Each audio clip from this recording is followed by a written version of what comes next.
The Stanley Cup Finals hasn't even started yet, but the headlines, I already wrote them. I can see 3 that are going to flood all of your timelines once this Oilers-Panthers sequel wraps up. And sorry to Edmonton in advance, because the first 2 are not what you want to hear. Headline number 1, McDavid deserved better. And I know this is the last thing Oilers fans want to see once this series wraps up. You want to take that Edmonton Journal or the Edmonton Sun, open that thing up, and see Connor McDavid lifting the Stanley Cup above his head wearing an Oilers jersey. A lot of people want to see that, not just Oilers fans. I get that. But I wrote this headline not because of McDavid's shortcomings. Obviously not. 97's been great. He's getting better with age. He's gotten better throughout these playoffs, and he looks more determined than ever to win the Stanley Cup. No. It's not because of him. It's because of the goaltending. Because when you split these 2 teams down the middle and you start looking at it and start breaking it down from a forward core to the D core to the coaches, it's fairly even. I mean, you can make an argument both ways, maybe more so in favor of Florida because they've been there and they've actually gotten better since 2024, which is crazy to say. But in my opinion, where there's no debate is in between the pipes. Bobrovsky against Stuart Skinner / Calvin Pickard. It's a no-brainer. You're going to side with Bobrovsky because he's been there before. He's done it before. He's their number 1 guy. Vitek Vanacek. Do you know who that is? Yeah, probably not. He's the backup for the Florida Panthers. He never touches the ice. He might in this series because the Oilers lit up Bobrovsky last year in the finals. But anyway, it doesn't matter. He's their number 1 guy. He's always been their number 1 guy. There's not a question mark surrounding that guy. There is on Stuart Skinner, who's been great, by the way. You know, since those first 3 starts where he gave up 15 goals against and lost his starting job to Calvin Pickard, he's been incredible. And I'll get into those numbers, but that's the fear, is that he can do that. He can fall into that. And then what happens with the Oilers? If you're not getting peak Stuart Skinner, you're getting the complete other end of the spectrum, which is you go from the best goalie in the world to the worst goalie in the world. There's no middle ground with Stuart Skinner. The middle ground is you yank him and put in Calvin Pickard, and hopefully you can stay undefeated, right? And he's 6-0 in these playoffs, and then he got injured, and Skinner came back in and was unbelievable. But that is the concern. That is the major concern for the Oilers. It's not their blue line, who's been fantastic. They've turned into a shutdown team. Limiting the Stars in the conference finals to just 12 shots in the third period over the last 3 games is incredible. 4-4-4. Are you kidding me? That's the leap that they've taken since last year. It's defensively, not offensively. If there's one reason why the Oilers lose this series, it's because of the goaltending.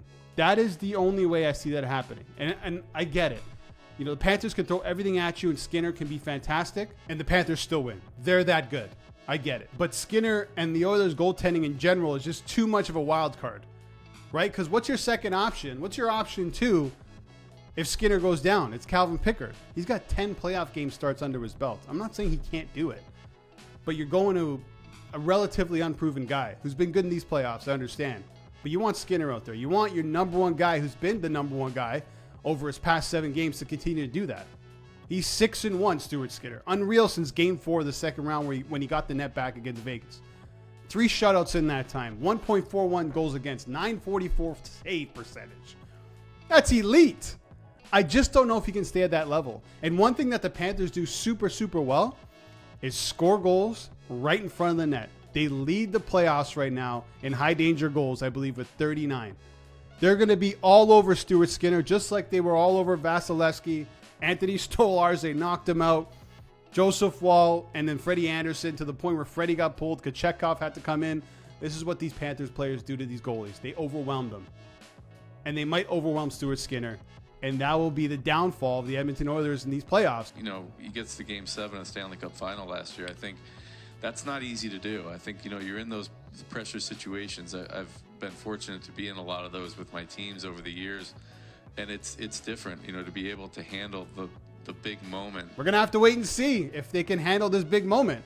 Because if they don't, then that headline, McDavid deserved better, will come true. Headline number 2. The nasty in Dynasty.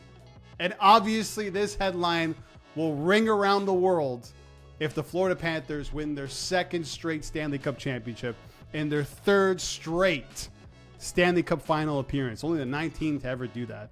And if they win this championship, this is a modern day dynasty in the making. You got dynasties pre and post lockout. Pre-lockout, no salary cap. Post-lockout, salary cap era, much more difficult to build the dynasty. So you kind of have to look at it differently. But the Panthers are well on their way. And here's a criteria that I put together. I mean, this is not set in stone. This is just what I think. I think you need 3 championships in about under a decade to be considered a modern day dynasty. Think the Blackhawks, right? 3 championships in 5 years. I guess you could throw Tampa in there, right? 3 finals, 2 championships. Maybe 2 is enough, but I'm going to go with 3 because I'm looking at the Chicago Blackhawks. I think you have to stick with the same core, similar to that Blackhawks team, right? And a recognizable group, right? You got Taves, you got Kane, you got Duncan Keith. You look at Pittsburgh, Crosby, Malkin, Letang. You look at Tampa Bay, Kucherov, Stamkos was there, and obviously Vasilevsky. And the Panthers have that, right? Barkov, Tkachuk, Reinhart, Bobrovsky, Aaron Ekblad. And a lot of those guys, not a lot of them, a couple of them, at least 3 of the major core of that team, and Barkov, Reinhart, and Tkachuk are signed for the foreseeable future. Ekblad's a free agent, Sam Bennett's a free agent, Bobrovsky's going to be a free agent in another year. So what happens with that group, I'm not sure. I can see some of them staying and then this thing continuing on. And another big piece of this criteria to become a dynasty in the salary cap era is kind of becoming the blueprint for the rest of the league on how to win, right? Everyone looks at the Panthers and says, well, that's how you win in the playoffs. You forecheck hard, you play tough defense, you get good goaltending, and you're a little bit nasty, maybe a lot nasty. And maybe they took some of that from the Vegas Golden Knights because we saw that from Vegas.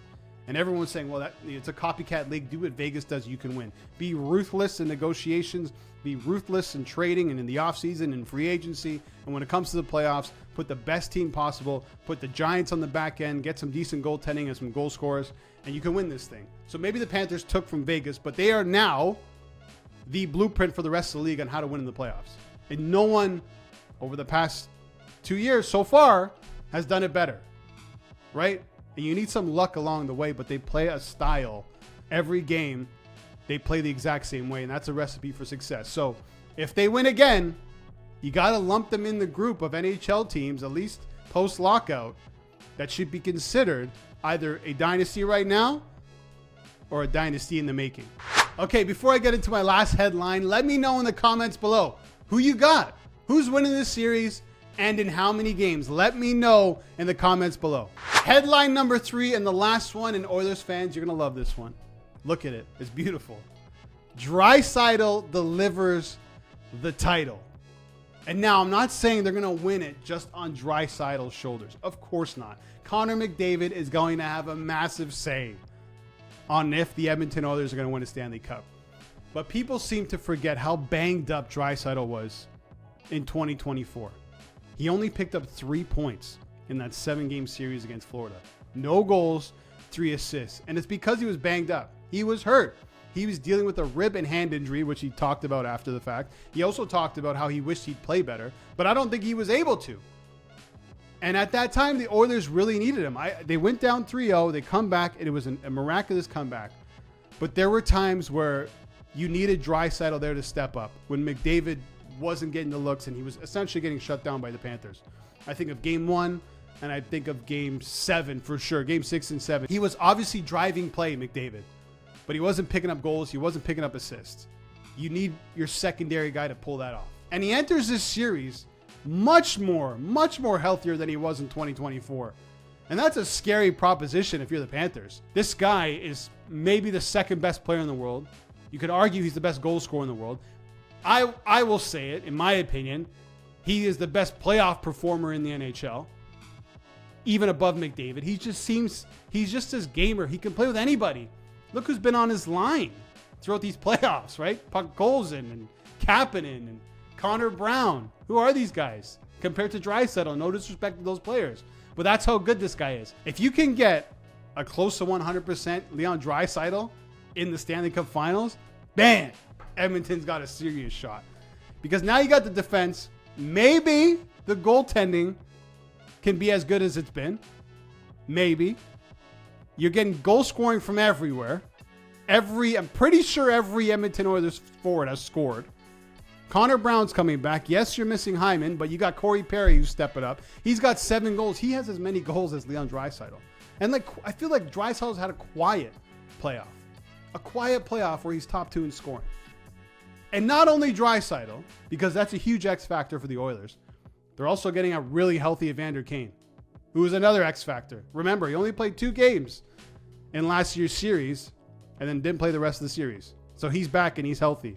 They need that type of toughness on offense, that forecheck, that nastiness that I'm talking about, that the Panthers show. Evander Kane has all that.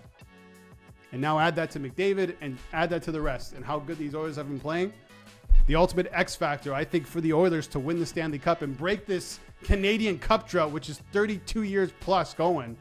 Draisaitl, being almost 100% healthy, can take the Oilers over the top and bring it back to Canada.